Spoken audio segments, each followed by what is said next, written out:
السلام علیکم ناظرین، آپ دیکھ رہے ہیں ڈسکور پاکستان اور میں اس وقت موجود ہوں ایک چھوٹی سی تحصیل پیر پتھوروں میں، اور میرے کم میں آپ دیکھ بھی سکتے ہیں پیر پتھوروں کی درگاہ ہے، اور آج یہاں پر بہت ہی رش لگا ہوا ہے،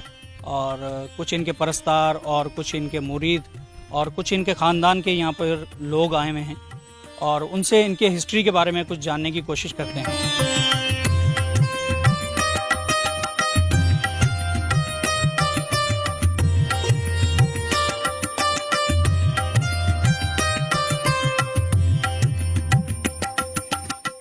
صوبہ سندھ کے جنوب مشرقی خطے میں واقع میرپور خاص ڈویژن کے ضلع عمرکوٹ کی ایک تحصیل ہے پتھورو۔ آج ہم آپ کو بتائیں گے کہ اس تحصیل کا نام پتھورو کیوں ہے۔ جیسا کہ آپ جانتے ہیں کہ برِ صغیر پاک و ہند ہمیشہ سے ہی بزرگ ہستیوں کی تعلیمات کی وجہ سے امن اور بھائی چارے کا گہوارہ رہا ہے، جس کی وجہ سے بے شمار مذاہب و عقائد سے تعلق رکھنے والے لوگ ایک ساتھ ہزاروں سالوں سے اکٹھے رہتے ہیں، اور یہ سب ان بزرگان کی اخوت اور بھائی چارے کی تعلیمات کے مرہون منت رہا ہے۔ پیر پتھورو بھی ایسی ہی ایک باکمال بزرگ ہستی ہیں کہ جن کے آستانہ عشق پہ تمام مذاہب و عقائد کے لوگ آج بھی نذرانہ عقیدت کے پھول نچھاور کرنے آتے ہیں۔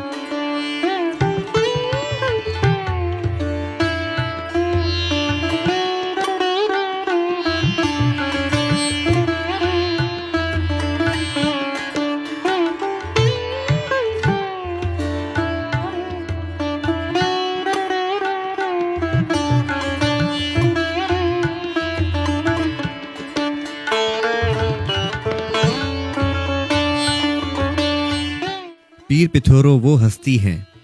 جنہوں نے یہاں کے لوگوں کو ایک دوسرے کو برداشت کرنے، مل جل کے دکھ سکھ بانٹ کے رہنے کا درس دیا، اور پیر پتھورو کی تعلیمات کا اثر آج بھی آپ کو اس علاقے کے لوگوں میں بخوبی نظر آئے گا۔ عمرکوٹ شہر سے 28 کلومیٹر اور میرپور خاص سے 45 کلومیٹر کے فاصلے پر تحصیل پتھورو ہے، اور اسی تحصیل میں پیر پتھورو کی درگاہ ہے، جہاں ویسے تو لوگ پورا سال ہی نذرانہ عقیدت پیش کرنے کے لیے آتے ہیں، مگر سندھ میں گندم کی کٹائی کے موسم میں نکلنے والے چاند کے ساتھ ہی پیر پتھورو کا میلہ لگتا ہے، جسے مقامی زبان میں چیت چند کا تہوار بھی کہا جاتا ہے۔ میرا نام پدم سنگھ پیر ہے، میرا تعلق پتھورو صاحب کے گھرانے سے ہے۔ موجودہ گدی نشین پاگارو کانجی سنگھ پیر میرے کزن ہیں، اور میرا یہاں پہ آنا جانا میرے جنم سے ہی ہے۔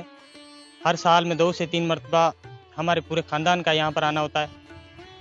پتھورو صاحب کی یہاں پر درگاہ پر سال میں 3 مرتبہ بڑی گیدرنگ ہوتی ہے،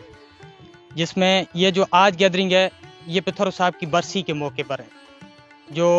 سنبت کے مطابق بھادرمے کے چندر پہ چاند پہ جو یہ برسی کا ان کا یہ گیدرنگ ہوتی ہے۔ دوسری 2 بڑی گیدرنگ، جو ایک گیدرنگ ہوتی ہے چیٹی چنڈ سنبت کے حساب سے، اور دوسری کتی کے چاند پہ، یہ 3 بڑی گیدرنگ ہوتی ہے، جس میں چیٹی چنڈ 3 دن کی گیدرنگ وہ بہت بڑی گیدرنگ ہوتی ہے۔ اور پتھورو صاحب 16ویں صدی میں اس دھرتی پر تھے۔ ان کا جنم پرمار ونش کے سوڈا پریوار کے شری ماڈن جی کے گھر ان کا جنم ہوا، جن کی مدر کا نام تھا ماتا سونل بائی، اور ان کے کچھ کہانیوں کے مطابق اور کچھ کتابوں کے شجرے کے مطابق ان کے فادر صاحب کو بہت وقت تک اولاد نہیں تھی، جنہوں نے پھر اولاد کے لیے وہ یہیں پہ وائٹ ڈیزرٹ پہ لاکھیا کن نام کی ایک جگہ ہے جہاں پر بہت سنت مہاتما آتے تھے، وہاں پر وہ گئے ان کے پاس، اور وہ لگاتار وہاں پر جاتے رہتے تھے۔ وہیں سے ان کو جو پتھورو صاحب کا وردان ملا، اور پتھورو صاحب نے ان کے گھر جنم لیا، دادا شری ماڈن شری کے گھر پہ۔ کہا جاتا ہے کہ چیت چند کا یہ تہوار 5000 سال پہلے موہنجو دڑو میں بھی نئے سال کے دن کے طور پر منایا جاتا تھا، تاکہ فصل کی بہتر پیداوار اور خوشحالی کے لیے